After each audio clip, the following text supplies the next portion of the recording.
Hello good morning to all of you. आप सभी का स्वागत है श्री यथार्थ है इसमें। मैं हूं देवी सिंह। हम करंट अफेयर्स स्टार्ट कर रहे हैं और करंट अफेयर्स हमारे सारे एग्जाम पॉइंट ऑफ व्यू से, चाहे आप वनडे का एग्जाम हो या फिर चाहे यूपीएससी का ही क्यों ना हो, तो उसके आधार पर जो है उस पर डेडिकेटेड होगा। और ये करंट अफेयर्स की ऑथेंटिसिटी सारा जो न्यूज़पेपर है द हिंदू और इंडियन एक्सप्रेस पे जो आई चीज़ें हैं तो उसी पर आधारित होगा। जैसे मैं आपको बता दूं, कल जो है ना द हिंदू में और परसों के दिन द इंडियन एक्सप्रेस में एक मुद्दा था कि जो शीतकालीन चार धाम, तो शीतकालीन चार धाम के बारे में हमें पढ़ना है। तो शीतकालीन चार धाम, अब अच्छा ये सीयूटी के लिए भी बहुत महत्वपूर्ण है। तो शीतकालीन चार धाम भाई क्या है, उसके बारे में जरा समझने का प्रयास कीजिए। देखो क्या है कि हाल ही में उत्तराखंड ने वर्ष भर में जो है पर्यटन को बढ़ावा देने के लिए जो ऑफ सीजन है, तो सर्दियों के टाइम पे, सर्दियों के महीनों के दौरान ये जो है राज्य में पर्यटन को बढ़ावा देने के लिए, पर्यटन को आकर्षित करने के लिए शीतकालीन चार धाम यात्रा सर्किट शुरू किया है। अब बेटा होता क्या है कि देखो, अगर आप सबसे पहले समझो कि उत्तराखंड की जो इकोनॉमी है, तो उसकी इकोनॉमी में पर्यटन का एक बहुत बड़ा रोल है। और आप देखोगे कि उसका जो ज्योग्राफिकल लोकेशन है, जो टेरेन है, वो ऐसा है कि वहां जो है ठंडी जगह है। अब ठंडी जगह है तो वहां पर जो चार धाम है, चार धाम में जैसे केदारनाथ, बद्रीनाथ, गंगोत्री, यमुनोत्री, ये दरअसल सामान्यतया ये खुलते हैं गर्मियों में। अब वहां ठंडियों में जब आप बताओ कि उत्तर भारत, खास करके उत्तर प्रदेश, बिहार और मध्य प्रदेश में इतना जो है ठंडी पड़ता है, तो वहां क्या आलम होता होगा, तो वहां सारा सब कुछ फ्रीज हो जाता है।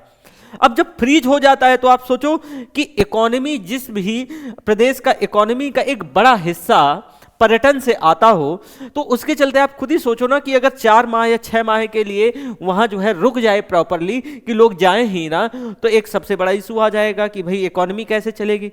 एक तो इसका इकोनॉमिक महत्व है, इसका क्या है, आर्थिक महत्व है। इस वजह से भी शीतकालीन जो यात्रा है, जो ये विंटर चार धाम है, उसके लिए भी बहुत महत्वपूर्ण हो जाता है।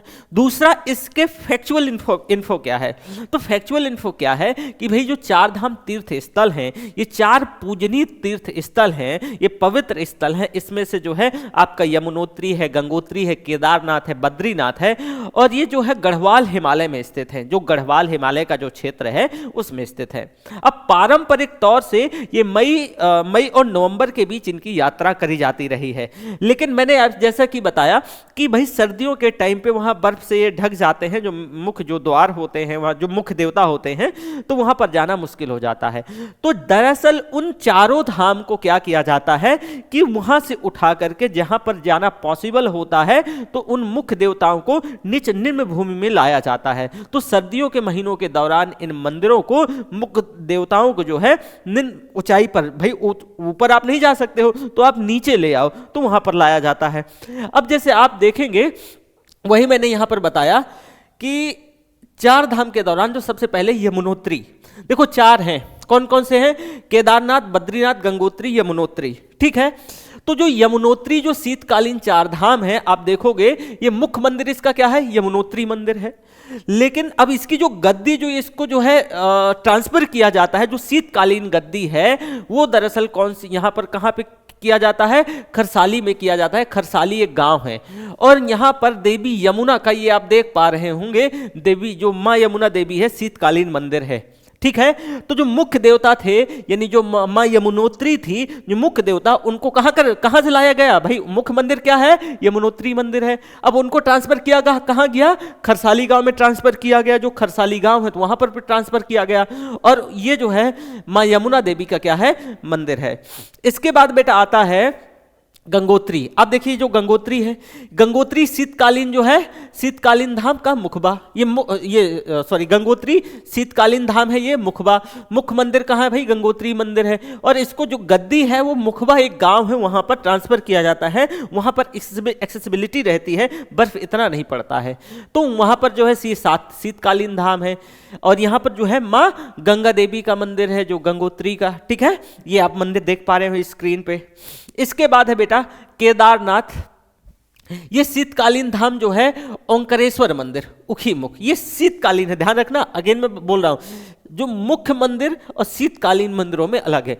मुख्य मंदिर जब वहां बर्फ बहुत ज्यादा एक्सेसिबिलिटी नहीं रह जाती तो फिर शीतकालीन मंदिरों में देवताओं को स्थानांतरित किया जाता है। तो भाई शीतकालीन धाम जो है ओंकारेश्वर मंदिर है, आप यहां पर देख सकते हैं। और यहां पर जो है मुख्य मंदिर केदारनाथ है, और इसका जो शीत ओंकारेश्वर मंदिर कहां पे, उखी मुख पर भी, ठीक है। देवता यहां पर कौन पूजे जाते हैं, भगवान शिव की यहां पर पूजा होती है, यह भी ध्यान रखिएगा, यहां पर पूछा जा सकता है, ठीक है। इसके बाद भाई क्या है, एक मिनट, यहां पर इसके बाद ये है आपका, ये अगला बद्रीनाथ शीतकालीन धाम जो है नरसिंह मंदिर है, कहां पर, जोशीमठ, ठीक है। अब मुख्य मंदिर बद्रीनाथ मंदिर है, जो कि ये मुख्य मंदिर है, लेकिन जो शीतकालीन यहां पर जो गद्दी ट्रांसफर होता है वो नरसिंह मंदिर जोशीमठ पे, और यहां पर किसकी, भगवान विष्णु की पूजा होती है। अब सर्दियों में 6 महीनों यहां तक जो है यहां पर, क्योंकि वही मैंने जो आपको बताया, और यहां पर बद्रीनाथ की जो है फिर मुख्यतः जो है पूजा होती है। अब सर्दियों में देखो, जब आप खुद ही सोचो ना कि इसके पीछे जब ये चार धाम सर्किट शुरुआत करी गई तो कोई तो वजह रही होगी। ऐसा तो है नहीं है कि भाई जो है ना सरकार के पास बहुत पैसा, सरकार का ठीक है कि भाई सरकार नागरिकों का भी ध्यान रख रही है, जैसे कि पूजा प्रतिष्ठा भी देखो, ये सरकार जो है, जैसे हम कहते हैं ना कि एक सेकुलर कंट्री है, उसके बावजूद भी हमारा जो सेकुलरिज्म है वो थोड़ा सा वेस्टर्न कंट्री की अपेक्षा डिफरेंट है। हम सभी धर्मों को लेकर साथ चलते हैं। तो एक तो ये भी है, और दूसरा कि भाई इकोनॉमी भी तो बेस्ड है, कि इकोनॉमी का पर्यटन, उत्तराखंड की इकोनॉमी का पर्यटन से एक बड़ा हिस्सा आता है। और आप खुद ही सोचो कि भाई 6 माह अगर जो है बर्फ के कारण जो कपाट मुख्य देवता के बंद हो जाते हैं तो फिर लोग नहीं जाएंगे, लोग नहीं जाएंगे तो भाई इकोनॉमी क्रैश होगी, बहुत सारे लोगों के रोजगार जाएंगे। तो एक ये भी इसका इकोनॉमी आर्थिक जो है क्या है, एक कारण है। दूसरा आपको मैं एक यहाँ पे सबसे महत्वपूर्ण चीज बताने वाला हूँ कि एक 4 धाम बेटा परियोजना शुरू करी गई थी। और ये जो 4 धाम परियोजना जो है, अगर आपको मैं बताऊं तो 4 धाम परियोजना ये न्यूज में थी, उसके भी 2-3-4 कारण थे। उसके कारण एक ये भी था कि इन चारों धामों को सबसे पहले आप देखेंगे, यहां पर आप देखिए सबसे पहले ये इनको क्या करना था, कनेक्ट भी करना था।